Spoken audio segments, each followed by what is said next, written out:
Les leo Lucas capítulo 10, versículo 42. El título es Preocuparse no cambia nada, pero confiar en Dios lo cambia todo. Dice Lucas capítulo 10, versículo 42. Hay una sola cosa, una sola. ¿Quién dijo eso? Jesús. Jesús. Hay una sola cosa por la que vale la pena preocuparse. Por supuesto, Jesús se estaba refiriendo a cultivar una relación de amor con Él, con Dios. En el contexto en el que Jesús dice estas palabras es cuando le habla a Marta, quien estaba afanada y estaba con el deseo de servir al maestro haciendo comida. Y entonces le viene a pedir a Jesús por su hermana María. Y entonces Jesús le dice que estaba muy afanada. Y entonces ahí le dice, hay una sola cosa por la que vale la pena preocuparse. Cultivar una relación de amor con Dios es la única cosa que debería preocuparnos, pero parece ser que es la única cosa que no nos preocupa para nada. Cualquier cosa nos preocupa. Vivimos inquietos, ansiosos, perturbados todo el tiempo. Cualquier cosa nos roba la paz. Cualquier cosa nos quita el sueño. Y hay cosas que son intrascendentes, completamente intrascendentes. Un piquete, nos encontramos con un piquete en el centro, nos cortan una calle, la apariencia física, el color del pelo, el gato que te camina por la terraza, el perro que te ensucia, y cualquier cosa nos roba la paz, y cualquier cosa nos cambia el humor, y cualquier cosa nos desenfoca. Y Jesús dijo, hay una sola cosa por la que vale la pena preocuparse. No hay duda de que la oración, Jesús se está refiriendo a la oración, a cultivar una relación de amor con Dios. No hay duda que eso nos beneficia. No hay dudas de los innumerables beneficios que trae orar, por ejemplo, a la autoridad espiritual. La comunión con Dios nos da la autoridad espiritual y la sabiduría que necesitamos para enfrentar lo que Dios nos está pidiendo. La sabiduría y la autoridad espiritual que tenía Jesús provenía de sus encuentros profundos con Dios. Y de la misma manera la autoridad espiritual nos viene a nosotros por el mismo camino, que es la comunión y la oración. Qué bien haríamos en comprender que el éxito en la vida y en el ministerio es el derivado del éxito en el lugar secreto. Qué bien haríamos en comprender que presencia y poder siempre van de la mano. Quien quiera poder espiritual necesitará buscar la presencia, y quien tenga la presencia de Dios también tendrá la autoridad, la sabiduría y el poder para ser efectivo. No hay dudas que la oración y la comunión con Dios nos beneficia, aumenta nuestra fe. Recuerda, los discípulos que estuvieron con Jesús en el monte de la transfiguración eran los que tenían fe, más fe que el resto de los discípulos que se había quedado en el valle. Aquellos de la montaña tenían fe suficiente como para pedirle al Señor fuego del cielo, mientras que los que estaban en el valle no tenían la fe suficiente, aunque tenían la autoridad delegada por Jesús, no tenían la fe suficiente para echar un miserable demonio de bajo rango que tenía un niño. Entiendo que la falta de fe es la consecuencia del descuido de la oración. Si necesitas fe, quieres aumentar tu fe, necesitarás pasar más tiempo de comunión con el Señor y menos tiempo en los pasatiempos favoritos. Por eso Pablo dijo que la fe viene por el oír ¿Y el oír qué cosa? Romanos capítulo 10, versículo 17. Y el oír la buena noticia acerca de Cristo Jesús. La falta de fe es la consecuencia del descuido en la vida de oración. Por eso hay demasiadas distracciones hoy en día. Distracciones que no tienen ningún otro propósito, no tienen ninguna otra finalidad que robarte, que robarme, que robarnos. Distracciones que solamente tienen como finalidad robarnos nuestros tiempos con Dios, nuestros tiempos de oración. Demasiadas distracciones que la única finalidad que tienen es robarte tus encuentros con el Señor, tu tiempo de oración con el Señor. No solo eso, sino que la oración también nos da el poder para enfrentar cualquier tipo de tentación. Ese fue el recurso utilizado por Jesús para enfrentar la tentación a ser rey. ¿Se acuerdan? En un momento lo tentaron a Jesús para ser rey. Y Él enfrentó esa tentación con un recurso. Su recurso era el lugar secreto. Juan capítulo 6, versículo 15 dice: pero entendiendo Jesús que iban a venir para apoderarse de Él y hacerle rey, volvió a retirarse al monte Él solo. Es verdad que las demandas ministeriales de Jesús crecían. Es verdad que el ministerio y la fama de Jesús se extendía cada vez más. Pero Él nunca descuidó su vida privada de oración. Es decir, su vida pública crecía, su ministerio público crecía, pero su ministerio privado, el ministerio de la oración, crecía en la misma proporción que crecía su ministerio público. Sería muy bueno aprender esta lección, porque a veces son las cosas de la obra de Dios las que nos separan de Dios. Son las que nos separan del Dios de la obra. Las cosas de la obra nos suelen separar del Dios de la obra. Y quiero decirte y enseñarte algo que he aprendido a fuego en mi corazón.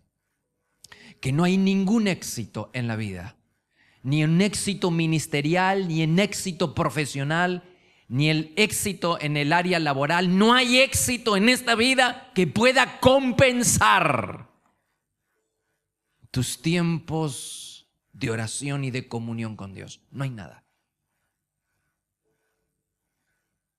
Jesús es nuestro ejemplo. Dice la Biblia en Lucas capítulo 5, versículo 15. Dice: pero la fama, su fama, la de Jesús, se extendía más y más. El ministerio público crecía.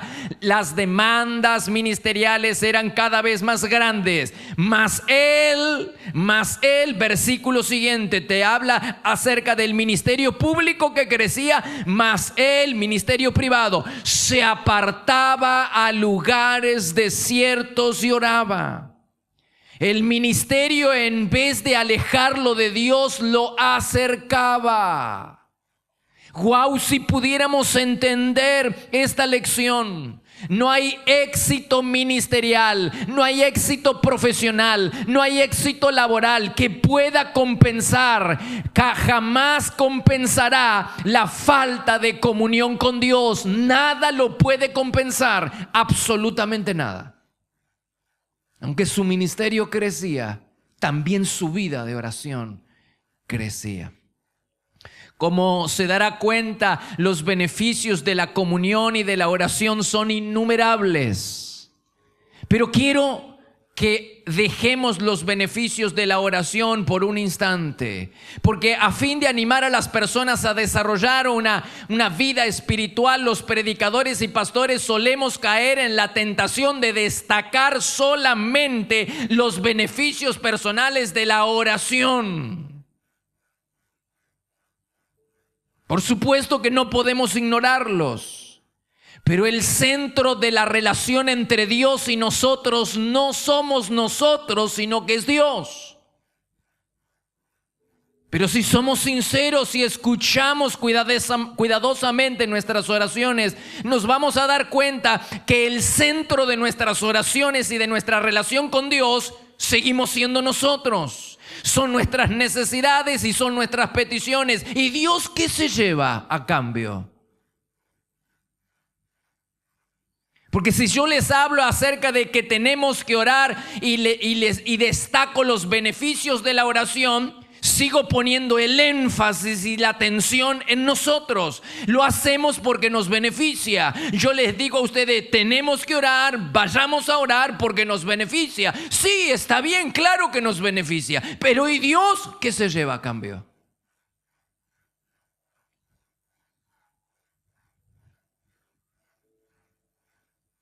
Seguimos siendo nosotros el centro de la relación y no Dios.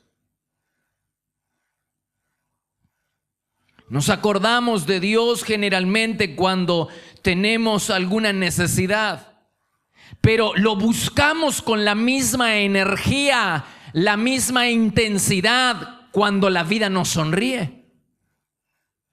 Todos coincidirán conmigo en que no. Generalmente buscamos apasionadamente a Dios cuando estamos en medio de una necesidad, o tenemos una crisis familiar, o tenemos una crisis en la salud, algún problema, algún valle de sombra de muerte por el que estamos atravesando. Claro, nos empuja la necesidad, la prueba, la crisis, nos empuja a buscar a Dios y está bien. Pero mi pregunta es, ¿lo buscamos con la misma intensidad cuando la vida nos sonríe? ¿Cuánto tiempo pasamos en la presencia de Dios sin pedir algo al Señor? ¿Cuántos minutos pasas en la presencia del Señor hasta que llega el momento en que vas a pedir algo? Y no tienen que ser nuestras necesidades las que nos impulsen a buscar a Dios, sino el deseo, el anhelo ferviente por su presencia. Tiene que haber algo más que necesidades que nos impulsen a buscar a Dios, sino enamorarnos de Él. Ese ferviente deseo de buscar a Dios aun cuando Dios no nos dé nada, que no va a pasar eso. No va a pasar. Dios es un Dios bueno, es un Padre bondadoso. Es imposible buscar a Dios y no ser bendecido por Él. Es imposible, vas a ser bendecido, pero eso es una yapa. La verdadera motivación por la que buscamos a Dios no es para que supla una necesidad. Eso es consecuencia. La verdadera motivación tiene que ser por amor. Lo buscamos porque lo anhelamos. Cuando hablo de orar, no hablo de una oración tipo para cumplir con Dios. No hablo de una oración ritualista. Hablo de una relación profunda, cercana, de amistad con el Señor. Y no digo que esté mal pedir, que nadie malinterprete lo que estoy diciendo. Por supuesto que no está mal y que no está mal que destaquemos los beneficios personales de la oración. Por supuesto que no está mal. Pero no son nuestras necesidades las que deberían motivarnos a buscar a Dios, sino, insisto, en el anhelo por su presencia, en el ferviente deseo de amarlo más y mejor. Por eso insisto en este punto. El tesoro más grande que tenemos los creyentes es la posibilidad cierta de tener amistad con Dios. Y ese es un tesoro que no deberíamos descuidar. Por eso Jesús dijo, hay una sola cosa por la que vale la pena preocuparse, que es esto de cultivar una relación, aprovechar la gran oportunidad que tenemos de tener comunión con el Dios del cielo. La gran oportunidad que se nos presenta en la vida de poder tener comunión y amistad con el Dios del cielo. Ese es el mejor tesoro. Ese es el tesoro que no debemos descuidar. Ese es el tesoro que descuidaron Adán y Eva en el huerto. La relación creciente con la serpiente evidenciaba una relación decreciente con Dios. Por tal motivo, quiero sugerirles a todos que programemos una cita con Dios todos los días de nuestra vida. Y mi sugerencia es que lo hagamos antes de comenzar nuestra jornada de trabajo. Iglesia, quiero hacerles una propuesta. Saquemos una cita con Dios. Programemos una cita con Dios todos los días de nuestra vida. Y que sea antes de iniciar nuestra jornada laboral. ¿Por qué, pastor? Porque la Biblia dice en Proverbios capítulo 8, versículo 17, me hallan, me encuentran, dijo Dios, los que temprano me buscan. Y la gran pregunta que tengo es la palabra temprano, ¿a qué se refiere? ¿Se refiere a horario o se refiere a prioridad? Porque una persona podría levantarse temprano y madrugar para estudiar. 1000 veces hicimos eso. Los estudiantes hacen eso siempre. De levantarse de madrugada o bien temprano para estudiar. Uno podría levantarse bien temprano para terminar un proyecto de trabajo o para trabajar y luego dedicarse a la oración y seguiría siendo temprano. Pero no sería la primera cosa que esa persona hiciera en el día. Seguiría siendo temprano para orar, pero no sería la primera cosa que hiciera en ese día. ¿Me está entendiendo? El texto es demasiado claro. Dice, me hallan, me encuentran los que temprano me buscan. Es decir, levantarse temprano pero para orar. Es decir, habla de prioridad. Hay demasiada base bíblica. Hay demasiados versículos en las Escrituras que nos hablan acerca de poner nuestra relación con Dios en primer lugar. Edificar nuestro día sobre el fundamento de la relación y de la amistad con Dios. La palabra temprano hace referencia a la prioridad, que lo primero sea Dios. Hay que levantarse temprano, dice, pero para orar, no dice para estudiar, no dice para trabajar. Habla de me encontrarán, me hallarán los que temprano me buscan, prioridad. Acabamos de leer Proverbios capítulo 3, verso 8 y 9, que habla de demostrarle a Dios que Él es lo más importante para nosotros. Una forma de honrar a Dios y demostrarle que Él es lo más importante es estableciendo un horario temprano a la mañana antes de comenzar nuestra jornada de trabajo. ¿Y por qué? Porque Dios no acepta otra cosa que no sea lo primero y lo mejor. Hemos visto esto muchos domingos. Hemos estudiado esto en la Biblia, de que Dios siempre pide lo primero y lo mejor. Ese era el problema de la ofrenda de Caín, que Dios no aceptó, a diferencia de la de Abel, que sí aceptó. Es que Abel trajo lo primero y trajo lo mejor. En cambio, Caín dice andando el tiempo, es decir, reaccionó cuando vio a su hermano traer la ofrenda. Él reaccionó, pero no era lo primero y no era lo mejor. Dios siempre pedía lo primero y lo mejor de todo. Entonces Dios no acepta otra cosa que no sea lo primero y lo mejor, aun cuando eso sea tiempo.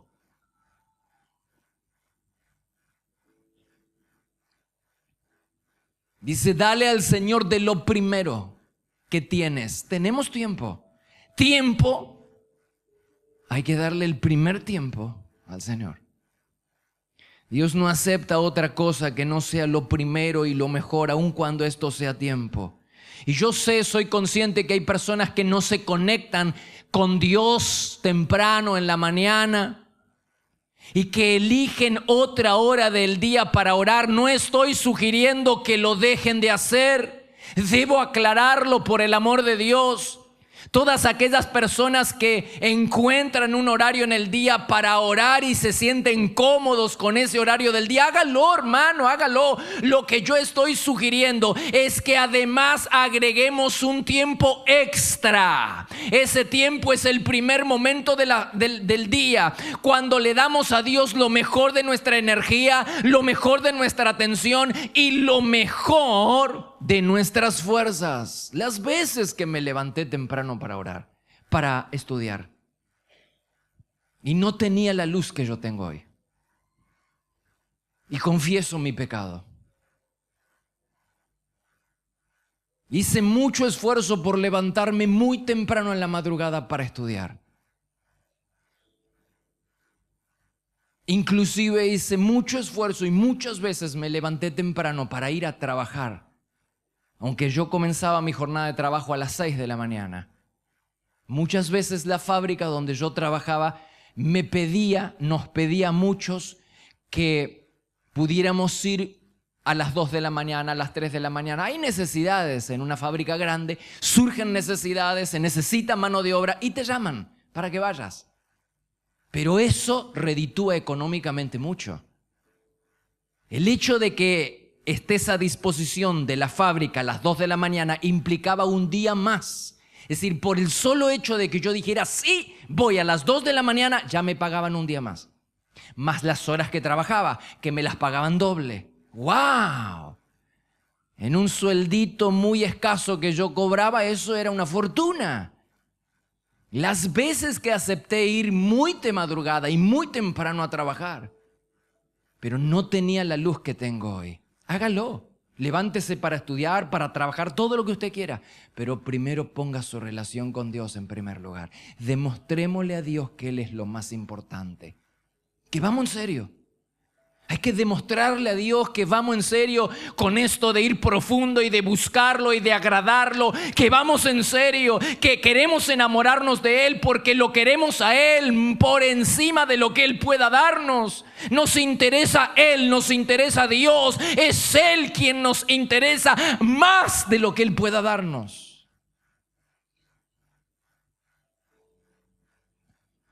David, el hombre conforme al corazón de Dios, se levantaba muy temprano y ponía a Dios en primer lugar. Salmo 119, 147. Dice, me levanto temprano antes de que salga el sol. ¿Y qué hago? Me voy a trabajar, me voy a estudiar. No, Señor. Lo primero que hacía David era orar. Dice Salmo 27, verso 4, una sola cosa le pido al Señor y es la única que persigo. Una sola cosa pide, una sola cosa persigue, igualito que nosotros. Tenemos una lista interminable de cosas que pedirle al Señor. David pedía una sola cosa, estaba preocupado por una sola cosa, contemplar la hermosura del Señor. Lo único que anhelaba David era la presencia de Dios y se levantaba temprano para buscarlo. Por eso era un hombre enamorado de Dios. Que cuando pecó y pasó por esa horrible experiencia de ver a Dios alejarse de su vida, dijo, ninguna otra vez. Cuando le traen en bandeja a la chica, sus asesores le traen la chica en bandeja. Dice, acá está la mujer más hermosa, más linda, virgen acá, toda jovencita para ti. No, ni loco. Dice. No, yo no paso más por esa. Yo no.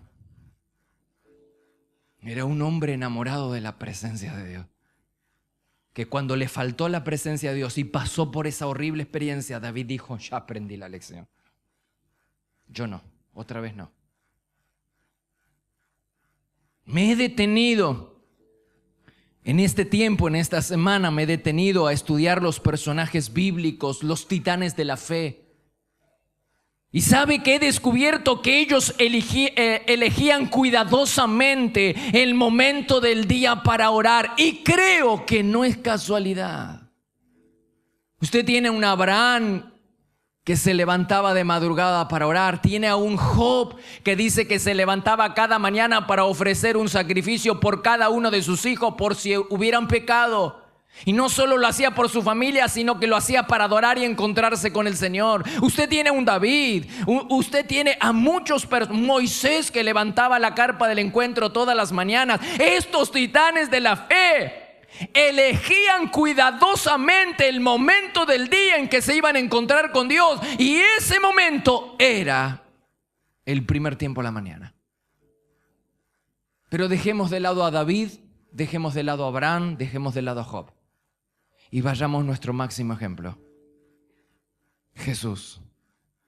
Dice la Biblia en Marcos capítulo 1, versículo 35.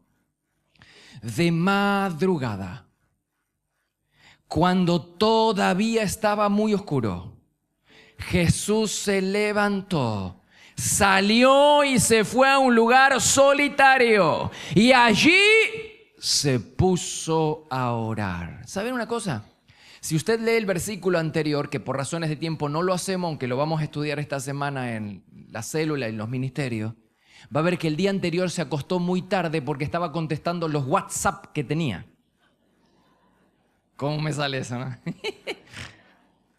Imagínate la cantidad que le llegaba de mensajitos que tenía que ponerse a contestar, así que hasta 8 horas de la noche.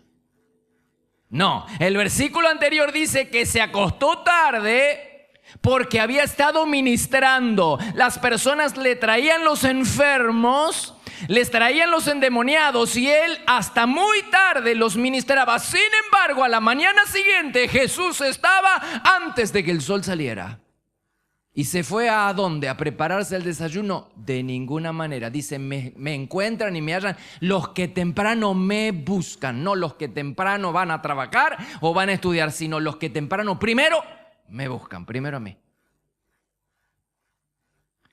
Y parece ser que era una práctica habitual en Jesús, porque en Lucas capítulo 5, versículo 16, dice, pero él se retiraba a menudo. Wow. Para entregarse a la oración.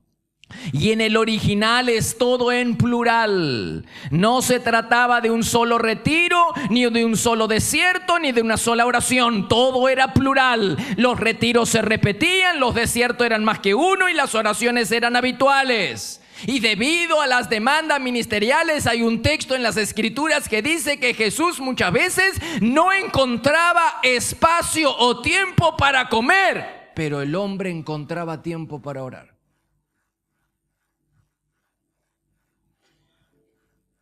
Así que quiere decir que su comunión con Dios era más importante incluso que sus tiempos de comida. Si no había tiempo que comer, no se comía. Pero nunca cancelaba su cita con el Señor. Igualito que nosotros. Que como vivimos llenos de distracciones, cancelamos la cita que tenemos programada, con esa la cancelamos. Y el Señor aguarda y espera por nosotros hasta el próximo día. Si es que vamos el próximo día. ¿Cómo es que vamos a agradar al Señor de esa manera? ¿Y cómo esperamos ser bendecidos? Levantarnos para ir al trabajo, sí, 5 minutos antes. ¿Y por qué? Porque la noche anterior nos acostamos muy tarde. Es natural que no tengas gana, tiempo y bosteces a la mañana siguiente y te acostaste tarde. Demasiada vida social, pasatiempos favoritos. No se puede orar. Pero claro, al trabajo tenemos que ir, porque si no vamos al trabajo nos quitan el día y mañana ya no tenemos trabajo. Mientras tanto que la cita que teníamos con el Señor, la podemos cancelar, no hay problema. Jesús dijo, hay una sola cosa por la que vale la pena preocuparse. Una. Y David dijo, una sola cosa pido y una sola cosa persigo. Es la única que persigo.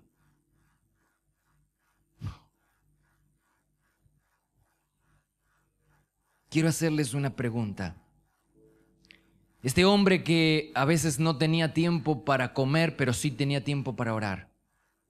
Estamos hablando del Hijo de Dios. Estamos hablando de Jesús, el Hijo de Dios, el que no tenía pecado para confesar. Más de la mitad del tiempo que nosotros pasamos en oración nos la pasamos pidiendo perdón. Por lo menos yo.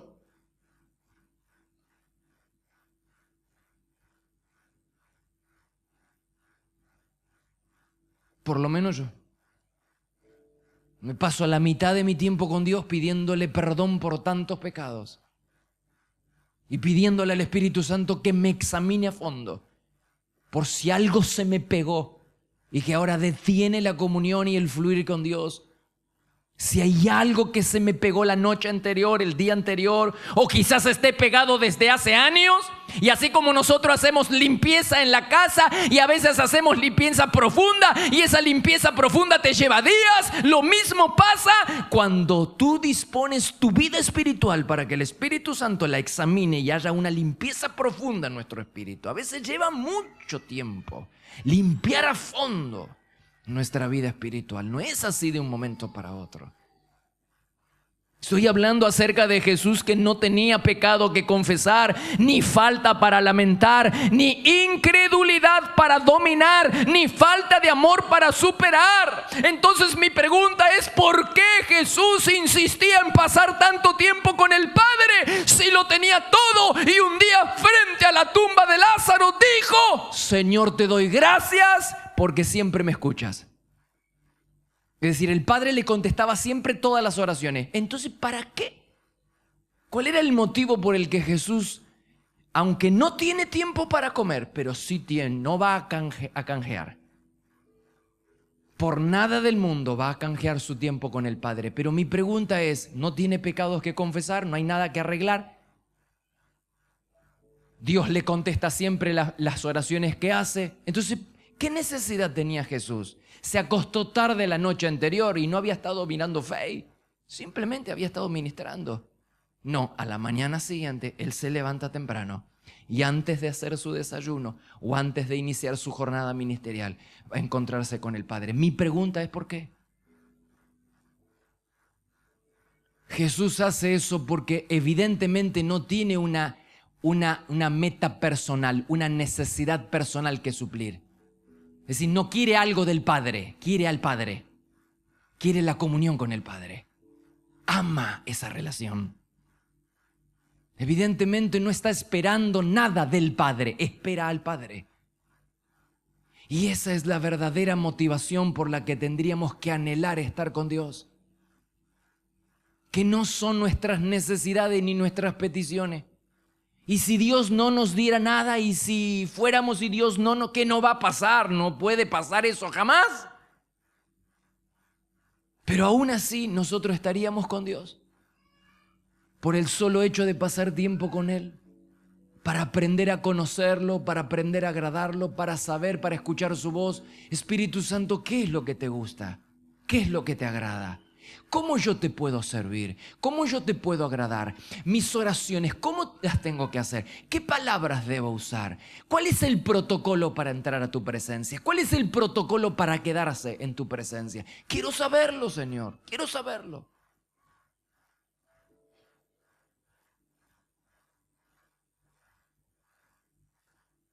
Está muy bien que nosotros sepamos todos los beneficios que obtenemos si oramos.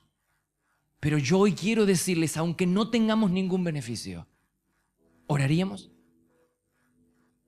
¿Cuánto tiempo puedes estar en la presencia de Dios sin pedir algo?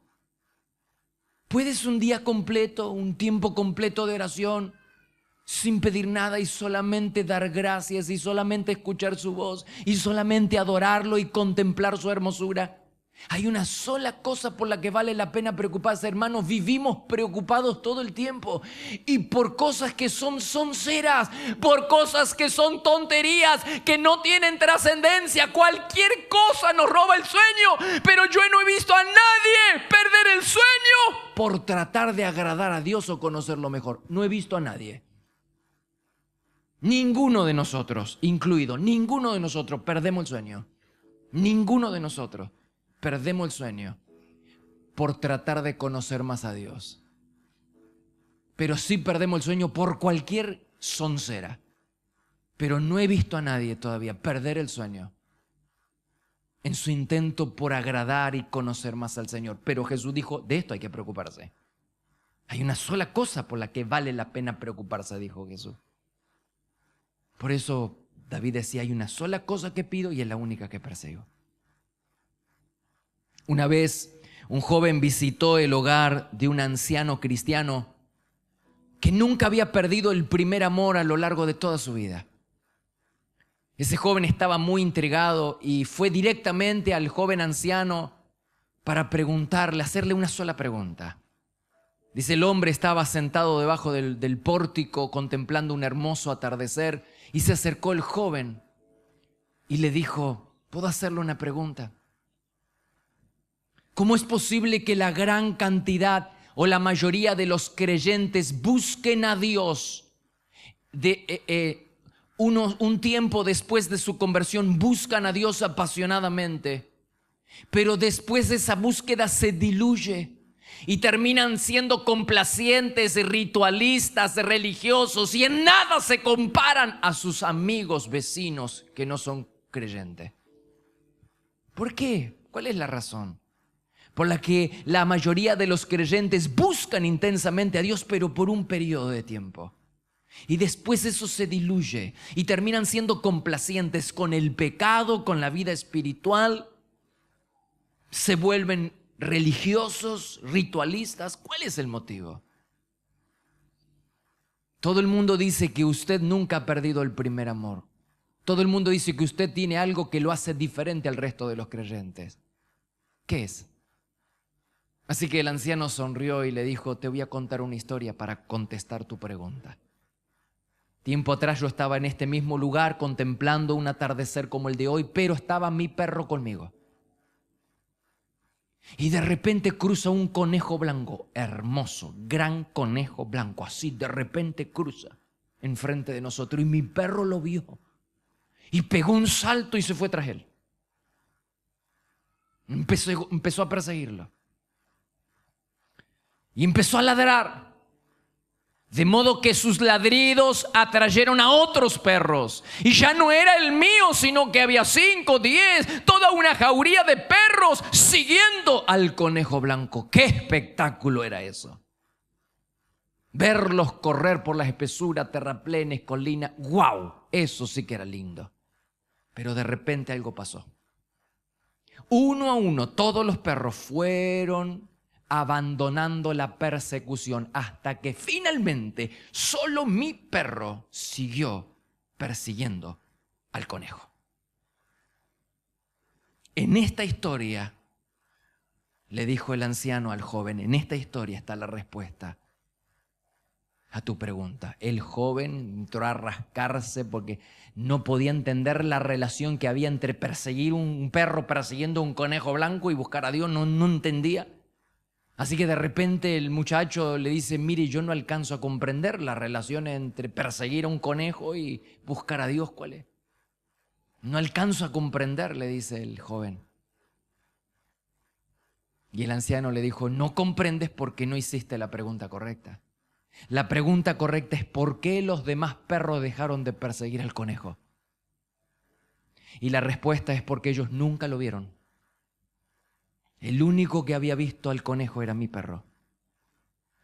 Y si usted no ve la presa, si usted no mira la presa, no ve la presa, la persecución es muy difícil. Y ahí comprendí cómo es posible que los discípulos y aquella primera iglesia tuvieran tanta pasión, fueran tan apasionados, vivieran tan apasionados por Cristo hasta el punto de entregar su vida. Ahí pude entender cómo es posible que aquellos discípulos y aquella primera iglesia vivieran tan enamorados y apasionados por Cristo al punto de dar su vida por Él. Es que ellos vieron la presa. Es que ellos dicen, no podemos dejar de decir, de hablar lo que hemos visto y oído. Ellos habían visto a Jesús, habían tenido un encuentro con Jesús. Ellos estaban enamorados de Jesús. Y estaban tan apasionados que estaban dispuestos a entregar su vida por Él.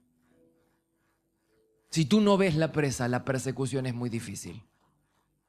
La gran lección es hermanos, si no tenemos un encuentro verdadero con el Señor, este deseo de ir profundo con Dios se va a diluir. Este amor por Cristo se va a diluir. Porque lo único que nos mantiene vivos en la presencia de Dios es la comunión, es haber visto, es haber tenido una experiencia con Él.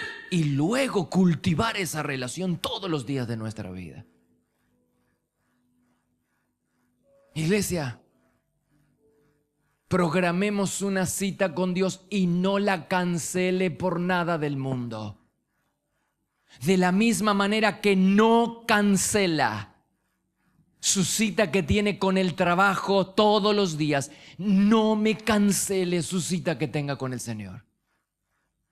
Iglesia, quiero sugerirles, estamos en un punto donde quiero que le demostremos a Dios que vamos en serio. Que como iglesia, la iglesia de la ciudad va en serio en buscar su presencia, en buscar la llenura del Espíritu Santo.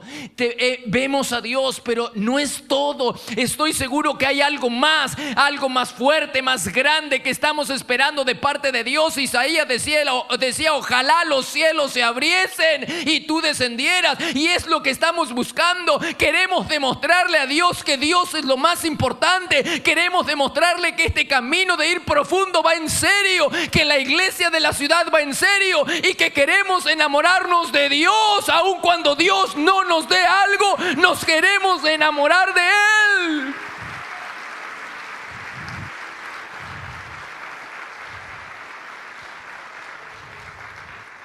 Programemos una cita con Dios todos los días. Por eso la idea de levantarnos a las 6 de la mañana una vez por semana. Aposento alto no es lo mismo que carpa del encuentro. Carpa del encuentro es todos los días. Cada uno de nosotros con Dios, todos los días. Aposento alto es el encuentro entre los creyentes para orar. Por eso lo hacemos a las 6 de la mañana. Podemos hacerlo en cualquier otro horario. No digo que no, pero a las 6 de la mañana le decimos a Dios que hacemos un sacrificio y que Él es lo más importante.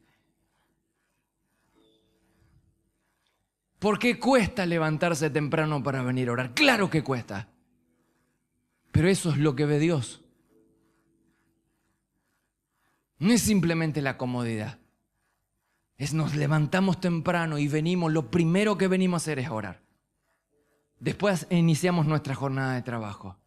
¿Usted cree que no vamos a ser mirados por Dios y bendecidos por Dios por eso? ¿No vamos a ser recompensados por Dios?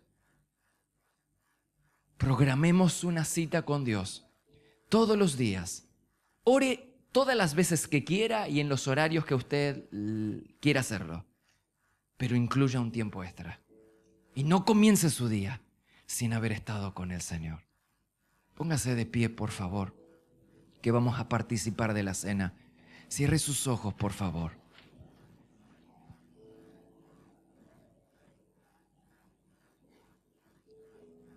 Cierre sus ojos. ¿Qué le diría usted al Señor en esta tarde? ¿Qué le diría? ¿Cómo respondería al llamado tan claro de Dios en esta tarde? ¿Qué le dirías? Quizás haya muchos que le dirían que van a hacer ajustes necesarios para levantarse un rato antes y orar. Bien hecho, bien hecho. Quizás otros dirían que van a ajustar sus horarios para poder estar también a las 6 de la mañana los martes. Bien hecho, bien hecho. ¿Qué le dirías al Señor frente a esta cantidad de pasajes abrumadores de la palabra que nos hablan acerca de buscar a Dios en primer lugar? Me hallan, me encuentran los que temprano me buscan. Prioridad, Dios. ¿Qué le dirías a Dios en esta tarde? Haz tu oración, díselo al Señor, por favor.